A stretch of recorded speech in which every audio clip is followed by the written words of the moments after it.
Hello and welcome to Endeavor Prep channel, your learning partner for UPSC and State PCS examination. आज हम बात करेंगे L Nino and La Neena की। ये काफ़ी इंपॉर्टेंट जियोफिजिकल इवेंट्स हैं और आपको ज्योग्राफी के जो सिलेबस का ये एक आपको हिस्सा बनाते हैं। अगर बात करें प्रीलिमिनरी एग्जामिनेशंस की तो यूपीएससी के सिलेबस में ये आपको कहीं ना कहीं जब आप पढ़ते हैं इंडियन एंड वर्ल्ड ज्योग्राफी, तो इंडिया एंड वर्ल्ड ज्योग्राफी के अंदर में जो फिजिकल ज्योग्राफी का हिस्सा है तो वहाँ पे जो क्लाइमेट रिलेटेड इवेंट्स हैं वहाँ पे ये आपको L Nino and La Neena का जो कॉन्सेप्ट है वो आपको इंपॉर्टेंट होता है। साथ ही साथ L Nino and La Neena का इम्पैक्ट जो है ज्योग्राफी ऑफ इंडिया पे भी या क्लाइमेट ऑफ इंडिया पे भी आपको होता है, तो उसके पर्पज से भी ये आपको इंपॉर्टेंट होगा। साथ ही साथ इन्वायरमेंट के पर्सपेक्टिव से क्लाइमेट चेंज की बात करें तो क्लाइमेट चेंज में भी जो है कहीं ना कहीं इसकी आपको एल नीनो का रोल दिखेगा कि किस तरीके से क्लाइमेट चेंज से एल नीनो जो है इस पर असर पड़ रहा है और क्या चेंजेज आ रहे हैं। साथ ही साथ अगर आप मेंस पेपर की बात करो तो मेंस जीएस पेपर 1 जो है जनरल स्टडीज़ पेपर 1 में ये आपको बनता है part of salient features of world physical geography. तो यहाँ पे भी क्लाइमेट रिलेटेड जो चीज़ें हैं वो आपको आ जाएंगी।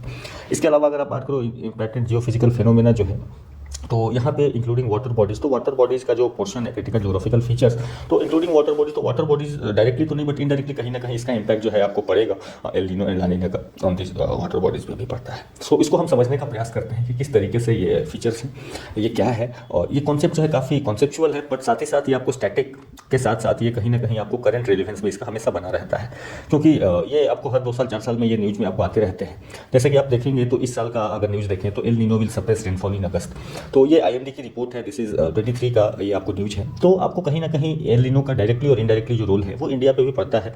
तो आपको ज्योग्राफिकल फेनोमेना है ही जिसका वर्ल्ड ओवर इम्पैक्ट है, बट साथ ही साथ इंडिया पर्सपेक्टिव से भी ये इंपॉर्टेंट है। तो हमें ये कहीं ना कहीं देखना पड़ेगा कि क्या चल रहा है, ये फीचर्स क्या है और कैसे जो है इंपैक्ट करता है। ठीक है, सो साथ ही साथ आप देखो weather forecast again monsoon rainfall expected to below normal, तो ये भी जो है आपको कहीं ना कहीं एल नीनो कंडीशंस जो है वहाँ पे फैक्टर किया जाता है इसको नापने के लिए। तो इसको हम समझने का प्रयास करते हैं कि ये एल नीनो जो है ये क्या है, कैसे काम आपको करता है। नाउ कमिंग ऑन टू ये एल नीनो है क्या, तो बेसिक बात कहें कि एल नीनो है क्या, तो El Nino is just a warm ocean current. ये जो है एक ओशियन करंट होता है जो कभी कभी develops occasionally along the coast of Peru replacing the cold Peru current. अब जब ये करंट होता है तो ये करंट का जब फॉर्मेशन होता है तो वहाँ पे पहले से कोल्ड पेरू करंट पास करती है, उसको हटा के ये एक वार्म ओशियन करंट है जिसका कि फॉर्मेशन होता है। And due to such a development a remarkable disturbance in ocean and atmosphere occurs. अब क्योंकि आप देखो कि ओशियन और एटमोस्फेयर दोनों के बीच में इंटरेक्शन होता रहता है, आपको करंट्स कहीं ना कहीं विंड्स पे डिपेंडेंट होते हैं एंड विंड्स जो है कहीं ना कहीं वहाँ या वेदर जो है वो कहीं ना कहीं ओशियन करंट्स पे आपको इंपैक्ट उसके वजह से इंपैक्ट होता है। तो ये एक म्यूचुअल फेनोमेना है जो एक दूसरे को इंपैक्ट करता है। तो उसका इंपैक्ट जो है इस एल नीनो करंट का इंपैक्ट जो है आपको कहीं ना कहीं ओशियन एंड एटमोस्फेयर दोनों को लिंक करता है।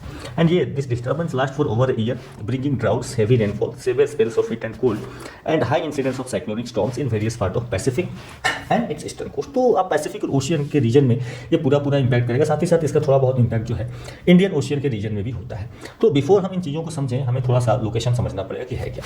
तो आप देखो this is the Pacific ocean, इसके ईस्टर्न साइड में यहाँ पे नॉर्थ अमेरिका है, this is the south America, यहाँ पे एशिया, ऑस्ट्रेलिया, यहाँ पे और थोड़ा सा आप वेस्ट में जाएंगे तो यहाँ पे आपको इंडिया मिल जाएगा।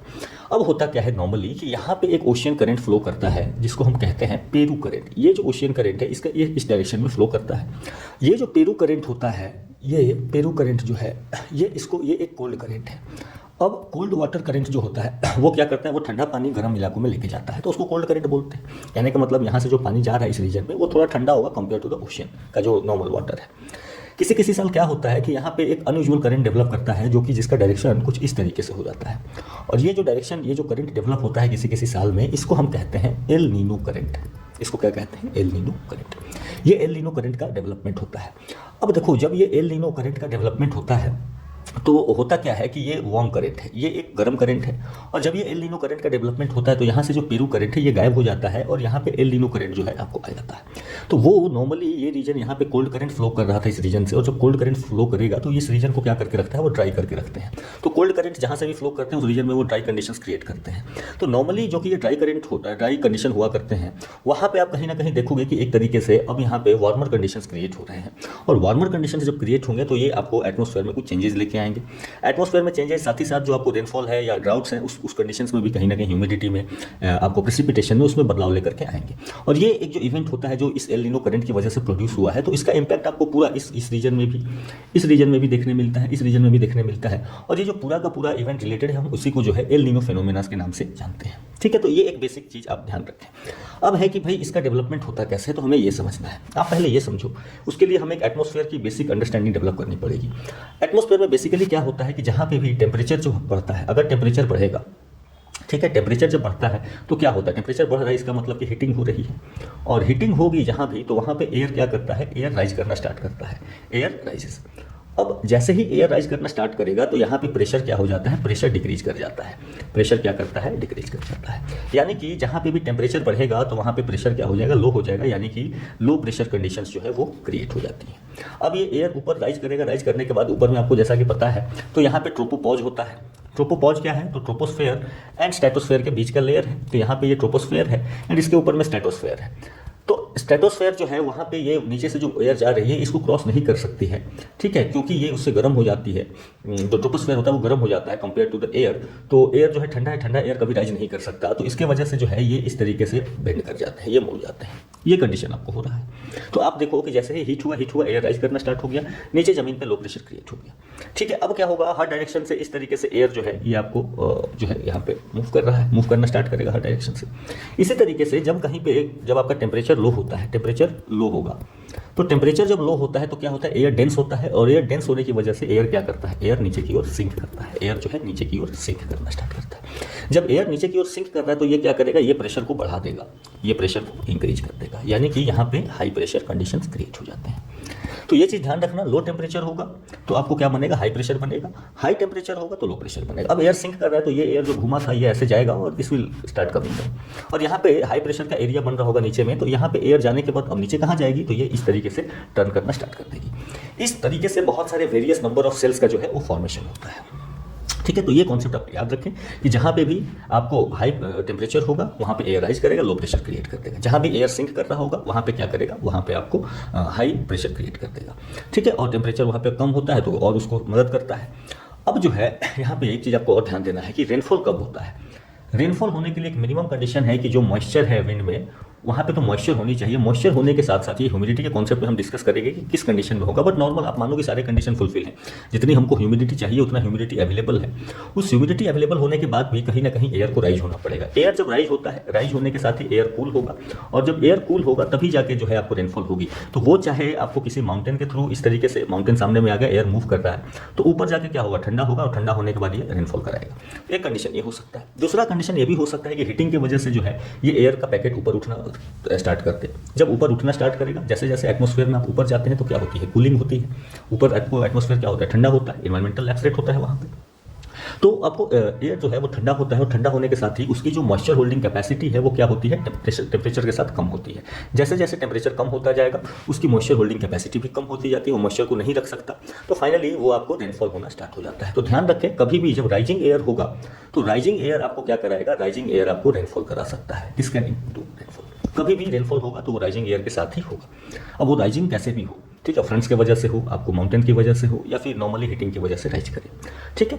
दूसरा जो कंडीशन है कि जहाँ पे भी आपको एयर सिंक कर रहा होगा, तो सिंकिंग एयर कभी भी रेनफॉल नहीं कराती है, ये आपको ध्यान रखें। कभी भी सिंकिंग एयर होगी, एयर जब नीचे आ रही होगी, तो नीचे आ रही होगी एयर, तो ये क्या हो रही होगी, दिस विल बी हीटिंग, ये गर्म हो रही होगी, और जब ये हिट हो रही होगी तो इसकी मॉइस्चर होल्डिंग कैपेसिटी बढ़ जाती है। मॉइस्चर होल्डिंग कैपेसिटी क्या होती है, इसकी बढ़ जाती है। तो एयर जब नीचे आएगी इसकी मॉइस्चर होल्डिंग कैपेसिटी बढ़ जाएगी, और जो है ये कंडेंस नहीं करेगा, ये रेनफॉल नहीं कराएगा। तो कभी भी जब एयर सिंक करती है तो ये आपको क्या करती है, ये क्लियर वेदर की निशानी होती है। वहाँ पे कोई बारिश नहीं होगा, नथिंग, ठीक है, क्लियर स्काई, स्काई जो है एकदम क्लियर रहेगा, कोई बारिश नहीं, कुछ नहीं। तो इतना कॉन्सेप्ट आप ध्यान रखें, और इतने कॉन्सेप्ट के बेसिस पे हम समझ लेंगे कि एल नीनो और ला नीना कैसे काम करता है। आगे बढ़ते हैं। तो हमने आपको कंडीशन दिखाया, अब देखो यहाँ पे क्या होता है। नॉर्मल कंडीशन जब होता है तो ये है आपको साउथ अमेरिका का कोस्ट, जो हमने आपको पेरू कोस्ट या चिली कोस्ट देखा, तो ये साउथ अमेरिका का कोस्ट है। यहाँ पे जो है ये ऑस्ट्रेलिया का कोस्ट है, ये क्या है, ये ऑस्ट्रेलियन कोस्ट है। तो अगर आप मैप को देखो यहाँ पे तो यू कैन सी कि ये जो है ये साउथ अमेरिका का पेरू कोस्ट है, और यहाँ पे जो है यहाँ पे ऑस्ट्रेलिया कोस्ट है। तो इसको हम क्या बोलेंगे, this is known as eastern Pacific ocean, और यहाँ पे जो है this is western Pacific ocean. अब नॉर्मल कंडीशन में क्या होता है कि जब पेरू करंट यहाँ पे है, तो पेरू करंट क्या है, कोल्ड करंट है। कोल्ड करंट होगा तो आप समझ सकते हैं कि यहाँ पे इस रीजन में जो प्रेशर क्रिएट होगा वो क्या होगा, इस रीजन में हाई प्रेशर क्रिएट हो रहा है, यानी कि एयर जो होगी वो नीचे की तरफ सिंक कर रही होगी। तो साउथ अमेरिका कोस्ट पे ये एयर क्या कर रही होगी, सिंक कर रही होगी। और इस रीजन में क्या होता है, यहाँ पे जो है यहाँ पे वार्म करंट होते हैं, यहाँ पे ट्रेड विंड्स जो काम करते हैं आपको, ये ट्रेड विंड्स क्या करते हैं, ये ट्रेड विंड्स जो वार्म वाटर है उस वार्म वाटर को इकट्ठा करते हैं to the coast of Australia. तो यहाँ पे ट्रेड विंड्स होते हैं और ये ट्रेड विंड्स क्या करते हैं, यहाँ पे गर्म पानी को इकट्ठा करके रखते हैं। तो यहाँ पे टेम्परेचर क्या होगा, नॉर्मल से थोड़ा सा ज़्यादा होगा, तो हाई टेम्परेचर क्रिएट होता है और साथ ही साथ लो प्रेशर के कंडीशन क्रिएट होते हैं। अब जब लो प्रेशर कंडीशन क्रिएट हो रहा है एंड हाई टेम्परेचर है, तो आप समझ सकते हैं कि क्या हो रहा होगा, एयर यहाँ से राइज करेगा। तो ऑस्ट्रेलियन कोस्ट पे एयर क्या होती है, हल्की होती है, राइज करती है, और राइज करने के बाद यहाँ पे बादल बनेंगे और आपको रेनफॉल होगा। फिर ये एयर जो है ऊपर जाएगा और ऊपर जाने के बाद इस विल टर्न लाइक दिस, और टर्न करके फिर ये नीचे आपको साउथ अमेरिका के या पेरू के कोस्ट पे आएगा और यहाँ पे हाई प्रेशर क्रिएट करेगा। तो आप समझ सकते हैं कि ऑस्ट्रेलियन कोस्ट पे लो प्रेशर क्रिएट हो रहा है, यहाँ पे रेनफॉल हो रहा है, और यहाँ पे हाई प्रेशर क्रिएट हो रहा है, यहाँ पे ड्राई कंडीशंस बनी रहती हैं। तो नॉर्मल कंडीशन में कुछ ऐसी ही कहानी चलती है कि नॉर्मल कंडीशन में ऑस्ट्रेलिया के कोस्ट से राइज होगा एयर का, वहाँ पे रेनफॉल होगा आपको वेस्टर्न पैसिफिक ओशियन में, और जो है साउथ अमेरिका के कोस्ट पे ये एयर सिंक करेगा, वहाँ पे ड्राई कंडीशंस जो है वो बनी हुई रहती हैं। तो ये आपका जो है ये नॉर्मल है, ये राइज हो रहा है, राइज होने के बाद टर्न कर रहा है, टर्न करने के बाद यहाँ पे नीचे आ रहा है। तो यहाँ पे जो है ड्राई कंडीशंस बनी हुई हैं और यहाँ पे क्या है, यहाँ पे आपको रेनफॉल हो रहा है, ठीक है। यहाँ पे लो प्रेशर क्रिएटेड है, यहाँ पे हाई प्रेशर क्रिएटेड है। एल नीनो कंडीशन में क्या हुआ, एल नीनो कंडीशन में हमने देखा कि यहाँ पे वार्म वाटर आ गया है, यहाँ पे वार्म वाटर आ गया है। तो जब वहाँ पे वार्म वाटर आ गया है, तो यहाँ पे जहाँ पे साउथ अमेरिका पे पहले हाई प्रेशर क्रिएट हो रहा था, वहाँ पे अब क्या क्रिएट होगा, वहाँ पे अब लो प्रेशर क्रिएट हो गया, क्योंकि गर्म हो गया, पानी गर्म हो गया, उसने एटमॉस्फेयर को गर्म किया, और गर्म किया तो एयर क्या करेगी, एयर यहाँ से राइज करना स्टार्ट करेगी, और एयर जब यहाँ से राइज करना स्टार्ट करेगी तो अब जो रेनफॉल आपको ऑस्ट्रेलियन कोस्ट पे पहले हो रहा था, वो रेनफॉल अब कहाँ होगा, वो रेनफॉल आपको होगा साउथ अमेरिकन कोस्ट पे। तो यहाँ पे आप देखेंगे कि अब रेनफॉल की कंडीशंस बन रही है, ठीक है। जबकि ये टर्न करेगा और टर्न करके ऑस्ट्रेलिया के कोस्ट पे सिंकिंग होगी, ऑस्ट्रेलियन कोस्ट पे क्या होगा, यहाँ पे अब आपको ड्राई कंडीशन बनेगी। तो जहाँ पे पहले रेनफॉल हो रही थी वहाँ पे अब ड्राई कंडीशंस बननी स्टार्ट हो जाती हैं, और यही जब कंडीशन क्रिएट होता है हम इसको बोलते हैं एल नीनो कंडीशंस। तो ध्यान रखें, एल नीनो में क्या हुआ, कंडीशन चेंज हो गई। जो आपको साउथ अमेरिका के कोस्ट पे पहले आपको ड्राई कंडीशन बन रही थी, अब वहाँ पे बारिश हो रही है, जबकि ऑस्ट्रेलियन कोस्ट जो है वहाँ पे पहले आपको जो था बारिश हो रही थी, अब जो है वहाँ पे ड्राई कंडीशन क्रिएट हो गया है। और जब ड्राई कंडीशन क्रिएट होगा, बारिश कम होगी, तो आप समझ सकते हैं फसल पर भी असर पड़ेगा, साथ ही साथ फॉरेस्ट फायर वगैरह जो है वो भी बढ़ना स्टार्ट होते हैं। तो ये आपको नॉर्मल कंडीशन है और ये है एल नीनो कंडीशन। अभी तक हमने इतना समझा है। अब है कि भाई इस एल नीनो कंडीशन का इंपैक्ट क्या होता है, आपको किस तरीके से होता है। तो इंपैक्ट अगर बात करें तो impact in the eastern part of Pacific ocean, Pacific ocean के ईस्टर्न पार्ट में आपको क्या होगा। तो ईस्टर्न पार्ट में क्या है, ईस्टर्न पार्ट में साउथ अमेरिका है आपको, तो साउथ अमेरिका में क्या हो रहा है, आप समझो कि यहाँ पे हेवी रेनफॉल की हमने बात करी, और वहाँ पे आपको पता होगा कि एंडीज माउंटेन है, ठीक है। तो एंडीज माउंटेन है specifically in Chile, Peru, Ecuador, in region में माउंटेन्स है, तो माउंटेन्स है और रेनफॉल आपको होना स्टार्ट हो गया है। साथ ही साथ रेनफॉल हो रहा है, एयर राइज करेगा, तो वहाँ पे जो आपको वेदर हो जाता है ना, स्टॉर्मी हो जाता है, ठीक है, आपको जो है तूफानी मौसम हो जाता है, हेवी प्रेसिपिटेशन होता है, और हेवी प्रेसिपिटेशन होगा, बारिश तेज होगी, तो आप समझ सकते हैं कि उसके साथ ही साथ पहाड़ी इलाका है, तो लैंडस्लाइड्स के कंडीशन बनेंगे, फ्लड्स के कंडीशन बनेंगे, राइट। तो आप देखो कि ईस्टर्न पार्ट में क्या हो गई, हेवी रेनफॉल हो रही है, और हेवी रेनफॉल की वजह से जो कंडीशन है वो चेंज हो रही है। साथ ही साथ आपको ये भी पता होगा कि ये डिजर्ट रीजन है, वो जो वेस्टर्न कोस्ट है वहाँ पे अटाकामा डिजर्ट वाला रीजन है, ठीक है, और उसके वजह से एंडीज माउंटेन और वहाँ पे डिजर्ट से पूरे के पूरे, तो वहाँ पे रेनफॉल जो है वो उसके लिए रिवर्स ने अपना चैनल कार्व नहीं करके रखा है बड़े बड़े, तो चैनल्स नहीं है। अब चैनल्स नहीं है तो वाटर इतना बारिश हो रहा है, वो कहाँ जाएगा, तो ये आपको फ्लडिंग भी कराएगा, तो इसीलिए जो है फ्लडिंग कराएगा। स्लोप है तो स्लोप इनस्टेबल है, तो वहाँ पे लैंडस्लाइड्स होंगे, तो आप कंडीशन समझ सकते हैं कि किस तरीके की दिक्कत वहाँ पे पड़ जाती है। साथ ही साथ आप अगर आगे जाएं, impact in the western parts of Pacific, यहाँ पे क्या हो रहा है, और यहाँ पे बात हो रही है ऑस्ट्रेलियन कोस्ट की। तो ऑस्ट्रेलियन कोस्ट में एल नीनो के दौरान क्या हो जाएगा, यहाँ पे एक्सट्रीमली हॉट वेदर कंडीशंस, बारिश नहीं हो रही है तो क्या बनेगा आपको, हॉट वेदर कंडीशन, जहाँ पे भी एयर की सिंकिंग हो रही होगी, आसमान खुला होगा और गर्मी का दिन होगा, तो गर्मी के दिन में आप समझ लो कि बारिश नहीं हो रही है, कोई क्लाउड भी नहीं है। एयर जब सिंक करता है तो वहाँ पे आपको क्या हो जाता है, क्लाउड्स नहीं होते, क्लाउड्स खत्म कर देते हैं, वो क्लाउड्स बनेंगे ही नहीं। क्लाउड्स तो जब एयर राइज करेगा तो क्लाउड्स बनाएगा, एयर सिंक करेगा तो वो क्लाउड्स बनने ही नहीं देगा। जब क्लाउड्स नहीं है तो एकदम आपको सनलाइट भी जो है डायरेक्टली आ रही है, और उसके वजह से काफ़ी जो है हॉट वेदर कंडीशंस बने हुए होते हैं। In Australia, in Indonesia, new Guinea, वहाँ आसपास के जो आइलैंड्स हैं उन पे भी इस तरीके की अत्यधिक गर्मी हो जाती है, और गर्मी बनी हुई है, बारिश हो नहीं रही है। ह्यूमिडिटी क्या है, ह्यूमिडिटी भी लेस है, ह्यूमिडिटी कम हो जाती है। अब ह्यूमिडिटी कम हो जाती है, इसके वजह से क्या हो जाता है, यहाँ पे increase chances of forest fire हो जाते हैं, आग लगने। आपने देखा होगा ऑस्ट्रेलियन फॉरेस्ट फायर कुछ दिन पहले लगे थे, कुछ साल पहले। तो ये forest fire normally El Nino condition में लगते हैं, और अगर एल नीनो आ गया है तो ये और ज़्यादा बढ़ जाते हैं। साथ ही साथ एग्रीकल्चरल ड्राउट्स, क्योंकि बारिश नहीं हो रही है तो खेती कहाँ से होगी, खेती नहीं होगी तो कृषि के में जो सूखा है वो सूखा सूखा पड़ने की आशंकाएं यहाँ पे बढ़ जाती हैं। ये एल नीनो का कंडीशन जो है इम्पैक्ट आपको देखने को मिलता है।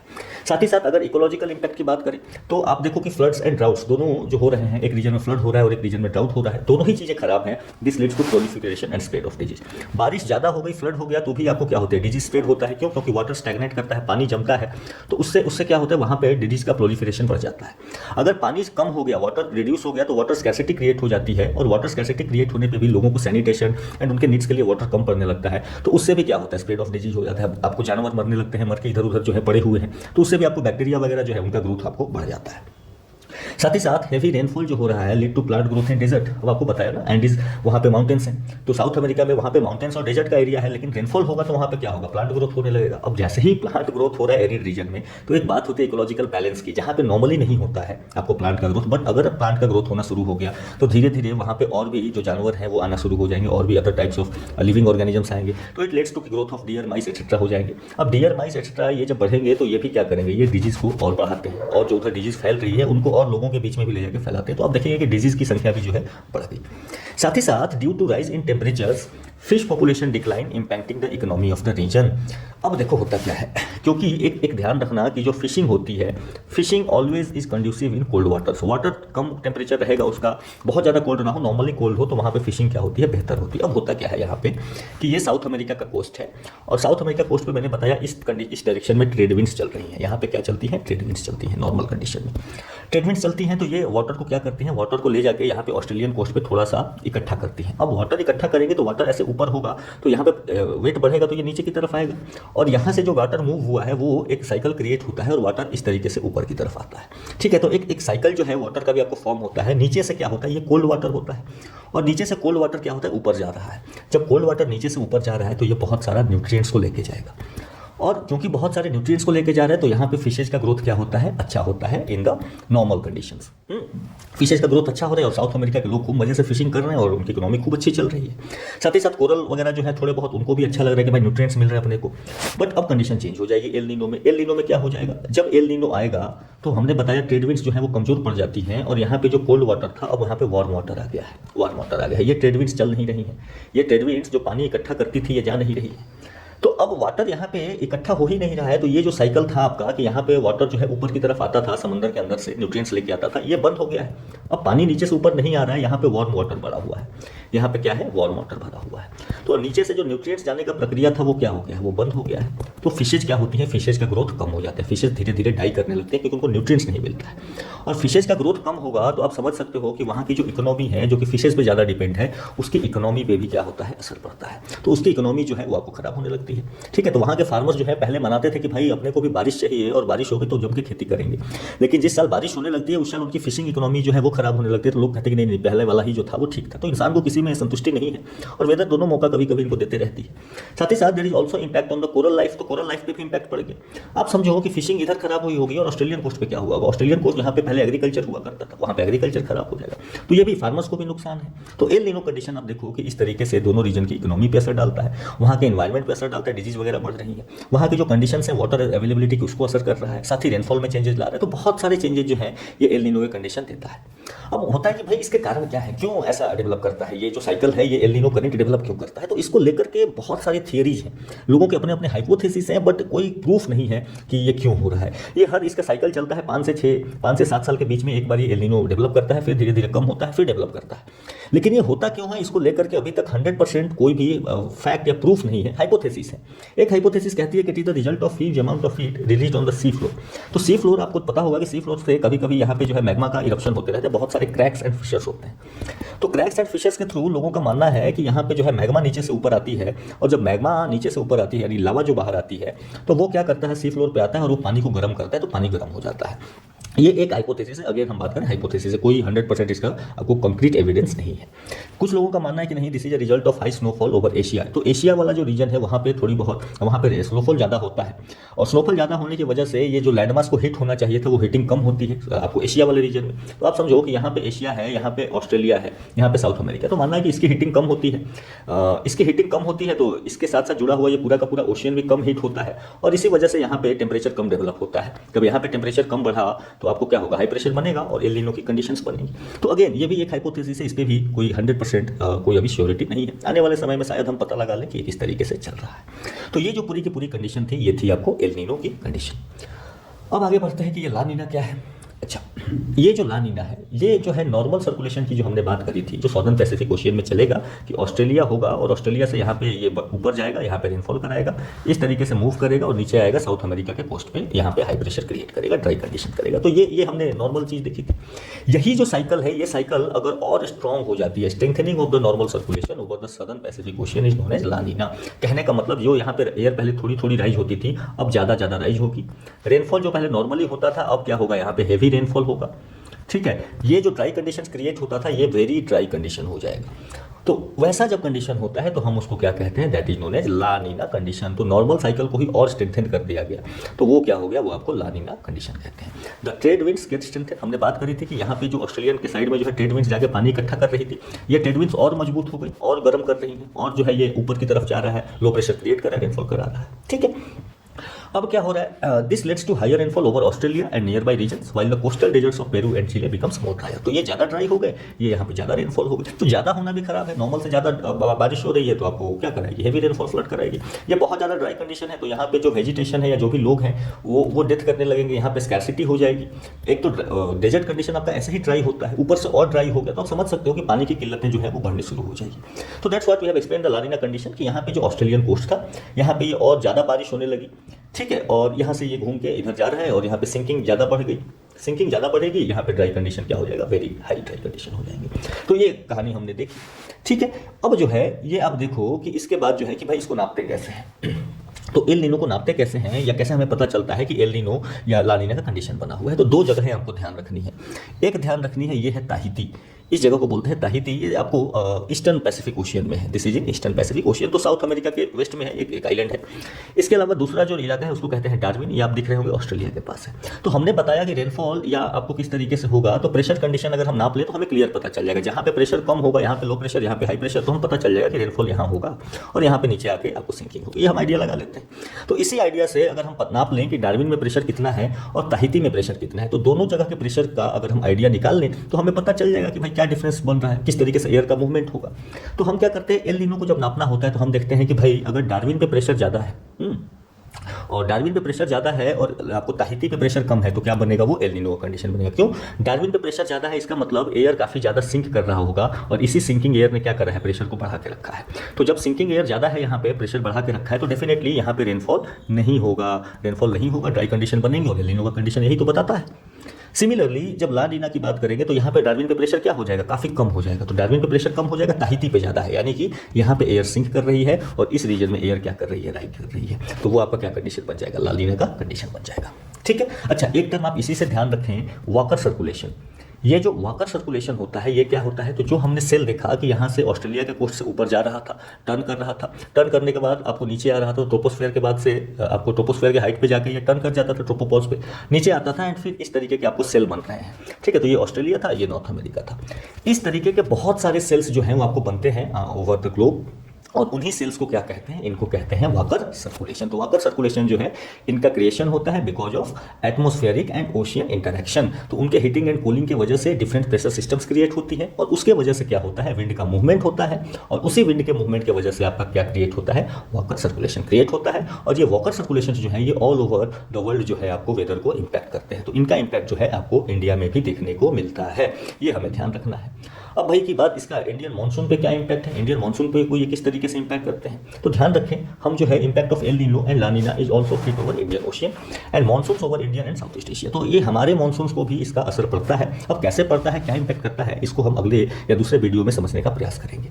साथ ही साथ आप देखो कि केवल एल नीनो से हम नहीं बता सकते, हमें और भी फीचर्स देखने पड़ते हैं कि इंडियन ओशियन डाइपोल होता है, आपको एल नीनो ला नीना, हमारे यहाँ जेट स्ट्रीम की कंडीशन क्या बन रही है, हमारे यहाँ तिब्बतन प्लेटू की हीटिंग कितनी हुई है। ठीक है, तो वो सारे कंडीशंस कहीं ना कहीं आपको इंपैक्ट पड़ते हैं और इन सबको नापा भी जाता है मानसून फोरकास्टिंग में। आपको इंडिया का जो monsoon monsoon forecasting Indian meteorological department करती है तो 16 पैरामीटर्स का यूज़ करती है, दे यूज 16 पैरामीटर्स। तो उसमें से एक पैरामीटर जो होता है वो एल नीनो का पैरामीटर होता है। इसके अलावा और भी जो है पैरामीटर्स हैं, उसको हम अगले वीडियोज़ में देखने का प्रयास करेंगे किस तरीके से जो है ये आपको काम करता है। तो आई होप कि आपको L Nino and La Neena का जो बेसिक कॉन्सेप्ट है वो आपको समझ में आया होगा, इसका इंपैक्ट समझ में आया होगा कि इसका इंपैक्ट जो है जिस रीजन में ये ज़्यादा क्रिएट हो रहा है वहाँ पे क्या हो रहा है। साथ ही साथ इंडिया पे और इंडिया के मानसून पे इसका क्या होगा उसको हम दूसरे वीडियोज़ में समझने का प्रयास करेंगे। तो अगर आपको समझ में आया so like, subscribe and share the channel. और आपको आप ज्वाइन कर सकते हैं टेलीग्राम ग्रुप को, तो आपको सारी की सारी जो PDF नोट्स हैं वो आपको फ्री में अवेलेबल हो जाएंगी। साथ ही साथ हमारी सोशल मीडिया चैनल्स को आप ज्वाइन कर सकते हैं for latest updates. And if you like it please share it, ताकि हम भी we also get motivated to create more such videos. So thank you and have a nice